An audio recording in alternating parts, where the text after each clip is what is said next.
tudo bem? Meu nome é Igor, sou professor de História. Estamos aqui na nossa terceira aula. E nessa aula a gente vai tratar o seguinte: uma capoeira carioca. Você já se perguntou, será que existiu uma capoeira no Rio de Janeiro? Bom, nós podemos dizer que,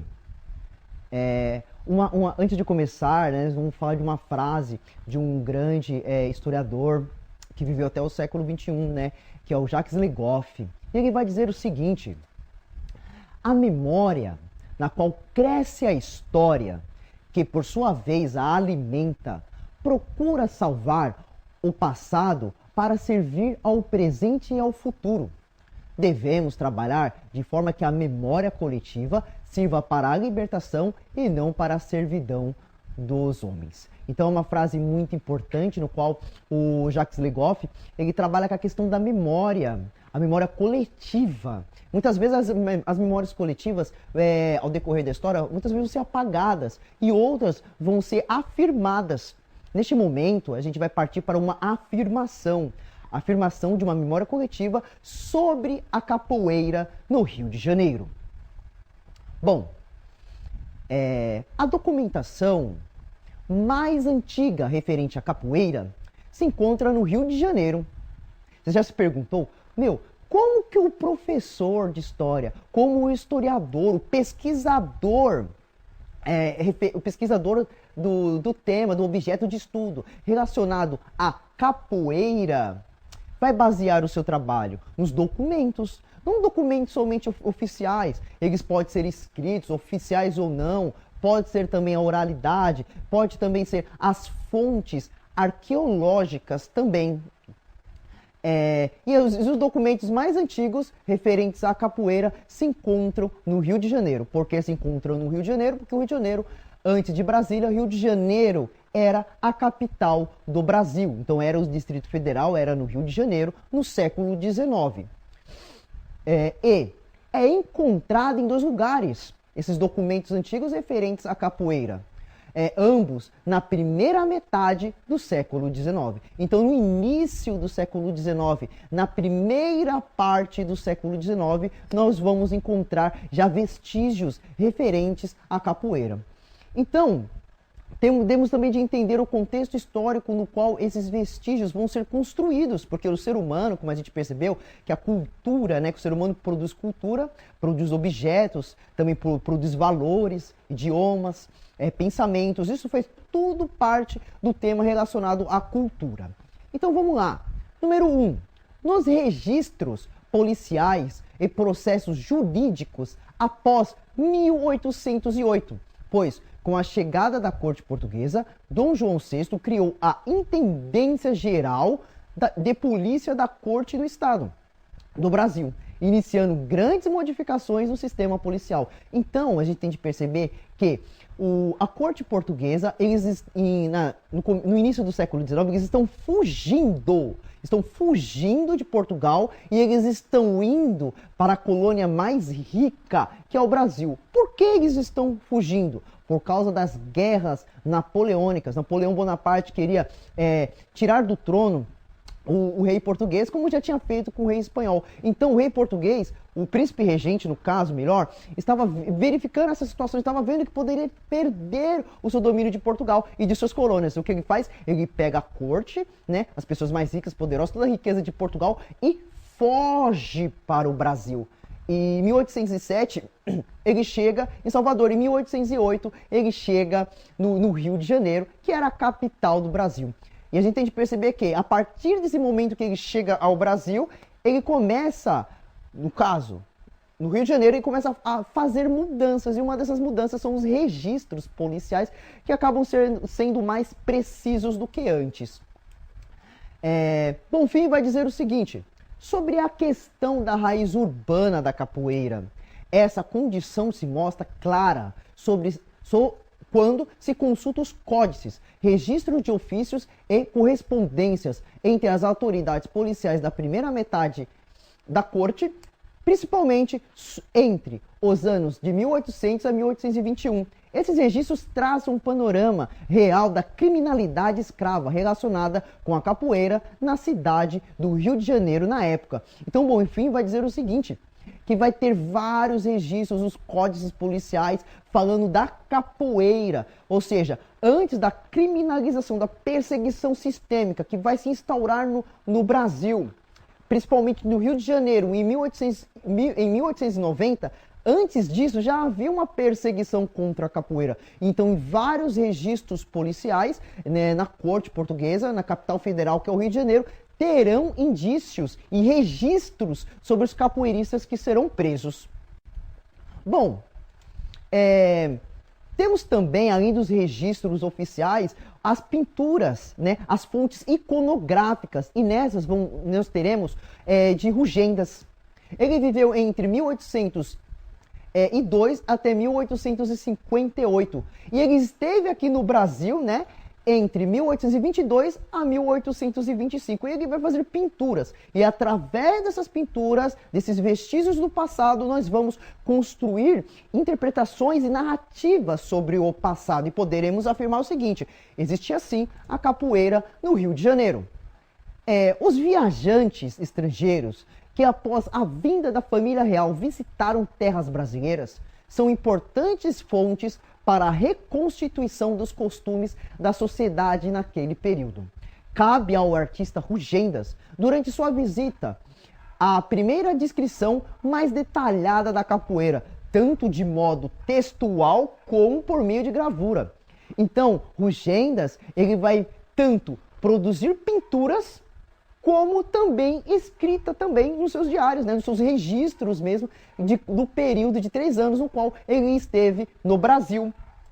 E a gente começa a perceber o seguinte, uma pintura muito interessante de Rugendas, que vai ser uma base também para nossas afirmações e nossas narrativas, que é Jogar Capoeira ou Dança da Guerra. É uma imagem produzida na primeira metade do século XIX, provavelmente em 1835. A gente percebe o seguinte, tem 2 escravizados, né? Eles estão jogando ou lutando capoeira, não dá para saber. A gente percebe também que existe uma plateia em torno deles, e essa plateia, o que está marcando o ritmo do jogo, provavelmente, ou melhor, dá para se perceber, é um tambor. Não existe o berimbau nesse momento atrelado à capoeira. E a gente percebe também vários espectadores estão bem ativos ao momento do jogo. Bom, o luta. Rugendas dirá, né, a sua explicação, né, sobre a capoeira. Os negros têm ainda um outro folguedo guerreiro muito mais violento. A capoeira. 2 campeões se precipitam um sobre o outro procurando dar com a cabeça no peito do adversário que desejam derrubar. Olha como a gente percebe aqui, um golpe, a cabeçada, né? Então, os 2 campeões, que ele fala, dois capoeiristas, um contra o outro, também fazem alguns golpes, como a gente utiliza atualmente na capoeira, como a cabeçada, procurando derrubar um ao outro. Evita-se o ataque com saltos de lado e paradas igualmente hábeis, ou seja, movimentos acrobáticos, eles não estão utilizando nesse momento na descrição dele. Ou seja, então, podemos afirmar que está mais relacionado com a luta. Mas lançando-se um contra o outro, mais ou menos como bodes, acontece-lhes chocarem-se fortemente cabeça contra cabeça, o que faz com que a brincadeira não raro degenere em briga e que as facas entrem em jogo ensanguentando-as. Ou seja, começa o início de uma brincadeira, de um jogo, algo lúdico. No entanto, essa brincadeira pode continuar como brincadeira ou pode passar para a luta. E muitas vezes a luta parte para um grau de violência muito grande, até utilizando facas. Bom, a famosa gravura de Rugendas, assim fala Cunha, a famosa gravura de Rugendas que visitou o Brasil na década de 1820, Jogar capoeira ou dança da guerra permite observar a capoeira no meio urbano do Rio de Janeiro. Ou seja, a capoeira está ocorrendo no meio urbano do Rio de Janeiro. Não está acontecendo capoeira mata, mas na periferia do Rio de Janeiro. Ou seja, essa periferia que faz parte também da região urbana. A gente começa a perceber também, dentro desta imagem, dessa pintura, a presença de palmas e braços erguidos denota espectadores ativos. Então vamos perceber que os espectadores estão ativos para ver o que ocorre, né, nessa luta ou nesse jogo. Uma coisa que também ocorre no dia a dia do capoeirista, em rodas, né? Aparecem pessoas de fora, muitas vezes não praticam capoeira, mas querem observar o que vai acontecer. E também é um espectador ativo. Também a gente percebe a faca na cintura de um dos que assiste ao jogo, indica o risco de violência. A faca, né, ao lado, na cintura, indica a violência, a provável violência que pode ocorrer. É um ambiente que pode ser lúdico, esse lúdico pode se tornar também a luta, e nessa luta pode se transformar em situações bastante violentas. Bom, continuando com a análise dessa imagem de Rugendas, os pés descalços apontam ser atividade dominada por escravos. Como a gente percebe em grande parte do Brasil no século XIX ou antes do século XIX, até metade do século XX, em algumas regiões, muitas pessoas andarão descalças. Isso vai denotar o grau da hierarquia social no qual eles estão. No caso dos escravizados no Brasil colonial ou no Brasil imperial, estar descalços já mostravam que eles eram escravos. E na imagem a gente percebe os pés descalços. Todos praticamente estão descalços. Também uma parte muito importante, os chapéus e cordões coloridos pode ser símbolo de identidade de uma ou mais maltas. Ou seja, a gente vai abordar posteriormente, né, neste trabalho, a questão das maltas. Então, fazer grupos, né, tipo, eles usar fitas, chapéus, barretes, que são uma espécie de toucas, também estão relacionados com identidades. Usar um chapéu de alguma forma, aba para frente, para trás, pode dizer que é de uma malta ou de outra. E pode ser que nesta imagem, no momento no qual ela foi produzida, pode ser um indício, uma hipótese que sejam maltas diferentes, grupos diferentes no qual eles estão se confrontando para ver qual é o melhor. Podemos perceber também, nas primeiras décadas do século XIX, muitos capoeiristas eram escravos, havendo dificuldade de se separar o escravo do capoeira e vice-versa. Ou seja, é uma capoeira escrava. Você identificar a capoeira era você já associar a capoeira ao grupo dos escravizados. Ou quando essas denominações coabitavam em uma mesma pessoa, né? Então você vai associar a capoeira ao escravizado. Era a mesma coisa nas primeiras décadas do século XIX.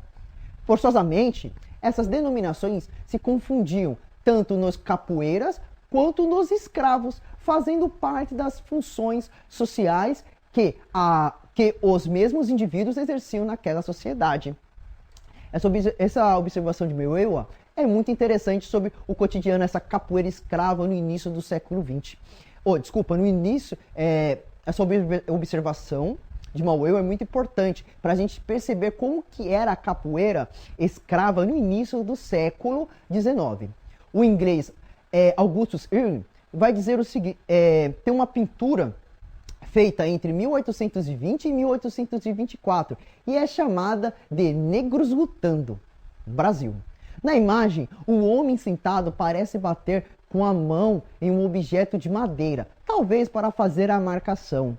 Também se percebe o gestual da capoeira, com a ginga, a pernada, bem como a plateia e a figura do policial, que invade o espaço dos jogadores, provavelmente para repreendê-los, como se tornou prática comum já na primeira década, como se tornou prática comum já na primeira década do século XIX. Então a gente tem uma imagem muito importante do Augustus Irving, E nessa imagem tem dois negros, eles estão lutando, né? Jogando capoeira. Dois, um sem camiseta, outro com camiseta, um com uma fita amarrada à cintura, que pode ser uma identificação de alguma malta. Nós percebemos ao lado direito duas pessoas, né? E uma está marcando provavelmente o ritmo do jogo através do tambor.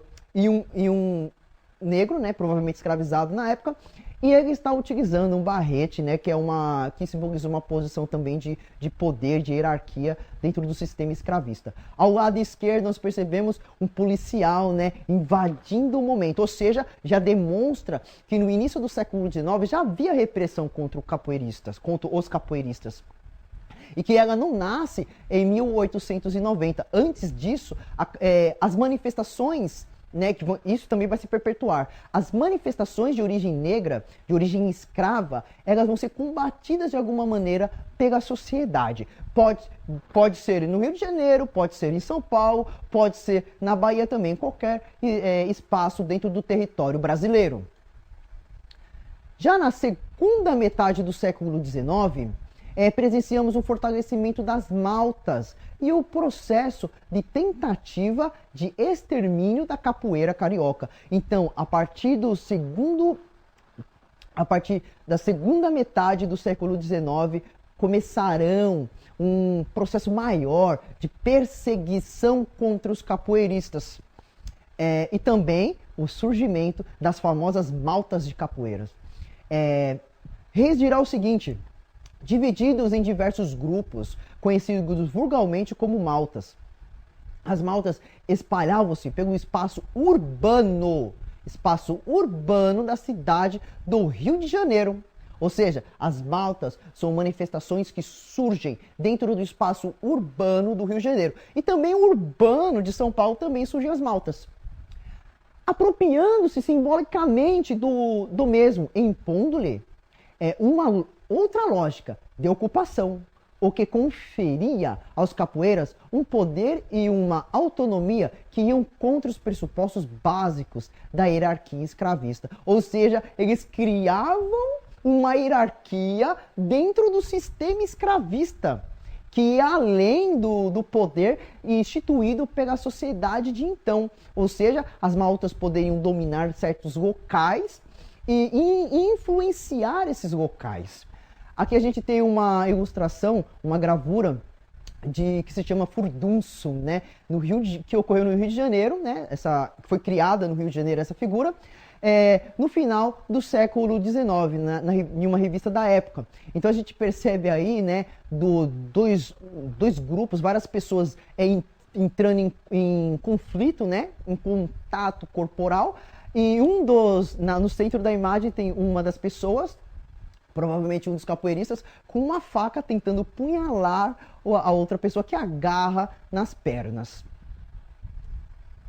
Bom, há indicações de que provavelmente por volta de finais do século XIX, as maltas do Rio de Janeiro se fundiram em duas. Então existiam várias maltas. E essas maltas vão se unir em dois grupos principais, né? A dos nagoas e a dos gaiamuns.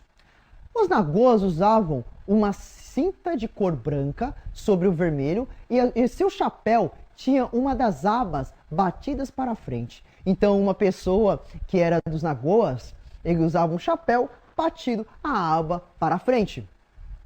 Os gaiamuns, por sua vez, tinham cinta de cor vermelha sobre a branca e chapéu com uma das abas levantadas para frente. Ou seja, o outro grupo também tinha uma cinta amarrada, de outra cor, e branca, né? E a aba do chapéu era levantada para frente. Duas metades complementares da mesma totalidade. A totalidade, segundo Reis, é a capoeira. E são duas metades, dois grupos, que eles entrarão em conflito na cidade do Rio de Janeiro.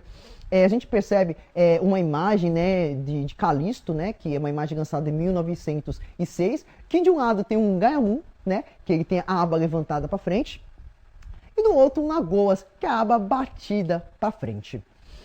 São indicações de identidades, né, para se identificar essas pessoas dentro das maltas. Vieira e Assunção dirão o seguinte, que esses grupos promoviam distúrbios ou correrias, que resultavam frequentemente no ferimento de terceiros. Muitas vezes esses grupos eles provocavam o ferimento de várias pessoas, de acordo com o contexto, é claro. De fato, estes eventos públicos forneciam pretexto para confrontos entre as maltas inimigas. As maltas agrupavam entre 5 ou 100 indivíduos e tinham uma base territorial, a igreja de uma freguesia ou um largo. Então, eles dominavam certos locais. E essas maltas poderiam ter de 5 a 100 pessoas, então eram muitas pessoas que faziam parte dessas maltas. Ao longo do Segundo Império, as maltas foram se agrupando até formarem 2 grandes grupos inimigos, os Gaiamus e os Nagoas. Chegou à conclusão de que os Nagoas representariam a tradição africana. Que interessante, né? Os Nagoas representam a tradição africana, cuja base territorial eram as freguesias e freguesias periféricas da cidade. Então, os Nagoas, né, representavam mais a cultura africana e viviam nas periferias da cidade. Enquanto os Gaiamuns representariam, pelo contrário, uma tradição mais nativa ou mestiça, baseada no porto e nas áreas centrais da cidade. Então, ou seja, os Gaiamuns viviam mais na região central ou portuária e praticavam uma cultura mais abrasileirada no caso. Temos 2 ilustrações de Calixto que Cunha vai fazer uma análise muito interessante. Ele vai dizer o seguinte: ilustrações do artista Calixto. O artista Calixto ele viveu entre 1877 até 1957. Então ele pegou, né, o período das maltas, também da perseguição, até da legalização da capoeira. Publicada na revista Cosmos. A revista Cosmos vai ter vários manchetes ou textos referentes à capoeira carioca. Entre janeiro e março de 1906, retratam o papel político dos capoeiras no Rio de Janeiro. Olha que interessante, na primeira imagem, do lado esquerdo tem um capoeirista, né, recebendo uma pessoa da elite carioca. Não dá para saber se é um político ou um empresário. Do outro lado, esse mesmo capoeirista está praticando uma cabeçada em uma outra pessoa, amando dessa primeira pessoa da elite carioca. Ou seja, muitas vezes os capoeiristas vão ser utilizados para a manutenção do poder, né, pelos grupos dirigentes dentro do Rio de Janeiro. Vieira e Assunção dirão o seguinte: é conhecido o envolvimento das maltas com os políticos do Império. As maltas estavam relacionadas muitas vezes com os políticos do Império. Os capoeiras intervinham com frequência nas eleições primárias, tentando inverter com violência e ameaças uma situação desfavorável para o seu patrão. Executavam todas as tarefas e capangas eleitorais. Então os capoeiras eram muitas vezes utilizados como capangas eleitorais. A capoeira pode ser tanto para transgressão à ordem social vigente, como também servindo às manobras dos dirigentes políticos. Essa observação de Mauê é muito importante, né, para a gente perceber os 2 lados ao mesmo momento, as contradições de fazer parte de uma malta e ser capoeirista no século XIX no Rio de Janeiro. Pode ser tanto para transgressão à ordem social vigente, ou seja, pode ser usado contra a ordem vigente, pode ser uma resistência contra a escravidão, e também servindo as manobras dos dirigentes políticos, ou pode ser utilizado para a manutenção do poder até escravista dentro da sociedade carioca. Ou seja, a utilização da capoeira depende muito do contexto e da situação histórica no qual ela está inserida. Bom, na segunda metade do século XIX, a capoeira carioca já era praticada por diferentes tipos sociais, ou seja, não era mais aquela capoeira escrava, associar o capoeirista ao escravo, ou escravo ao capoeirista muitas vezes. Essa capoeira vai se expandir, né, miscelânea étnica, né, vai estar em vários locais da sociedade, vários grupos ou estratos sociais. Podemos perceber que os escravos praticam a capoeira, os livres, né, a pessoa que já nasce livre, né, ela vai praticar, pode também praticar capoeira, os libertos, aquela pessoa que vai ser liberta, era escrava, se tornou liberta. os africanos, ainda as pessoas que trazem, né, os portugueses, né, como eles viram trazer os africanos ainda no século XIX para serem escravizados, também esses africanos eles vão praticar a capoeira, vão conhecer a capoeira na região do Rio de Janeiro e vão praticar a capoeira. Descendentes de africanos também, militares vão praticar a capoeira, portugueses, imigrantes europeus de outros grupos, né, outras nações, inclusive membros da elite social. Então, Lusac Tubino deixou bem evidente nessa passagem que várias pessoas de vários grupos sociais vão praticar a capoeira. Tanto os grupos menos favorecidos como os mais favorecidos dentro dessa sociedade carioca vão praticar a capoeira. Você aí que está do outro lado vendo essa aula, você já pensou sobre isso? Muitas vezes a gente pensa que a capoeira hoje em dia, né, ocorreu de forma bem atual, né, que várias pessoas de vários grupos sociais praticarem capoeira, até imigrantes, né, mas se a gente perceber mesmo na história da capoeira, até no caso, especificamente, né, na capoeira carioca, desde o início, né, provavelmente da capoeira, esses grupos estão praticando já a capoeira há muito tempo. Bom, a extensão da prática da capoeira à população livre durante o Segundo Império significa que vamos encontrar capoeiras não somente ocupados nos setores produtivos, mas também nas instituições repressivas. Ou seja, muitos capoeiristas estarão nas instituições repressivas e até agindo contra os capoeiristas. Ou seja, a polícia, a Guarda Nacional e o Exército terão muitos capoeiristas. Você pode ver que isso também não é algo somente do Rio de Janeiro. Na Bahia, se você for perceber, Mestre Bimba serviu ao Exército, né? E também Mestre Pastinha serviu à Marinha. Ou seja, ele estava nessas instituições, né, relacionado às forças, né, de segurança, vamos supor assim, da sociedade de então. Logo, não estava mais restrita a negros e pobres, estendendo-se também aos brancos e até mesmo aqueles pertencentes a grupos mais influentes. Reis, né, dá uma ideia muito interessante, né? Até os grupos influentes estarão praticando capoeira, não somente as pessoas pobres ou humildes na segunda metade do século XIX. Como o notório caso de José Elísio dos Reis, Juca Reis, filho do conde de Matozinhos. Juca Reis era um capoeirista de elite, né? O pai dele era o conde de Matozinhos, uma pessoa influente na sociedade. E ele, de família abastada, ele vai praticar a capoeira. Inclusive vai ser preso pelo famoso Sampaio Ferraz, que era chamado de cavanhaque de aço, também que foi capoeirista, né? Aqui temos uma representação do Juca Reis, né? Do Juca Reis. Não teremos imagens, fotos, fotografias dele, mas teremos uma representação da época, né, com o que seria o Juca Reis.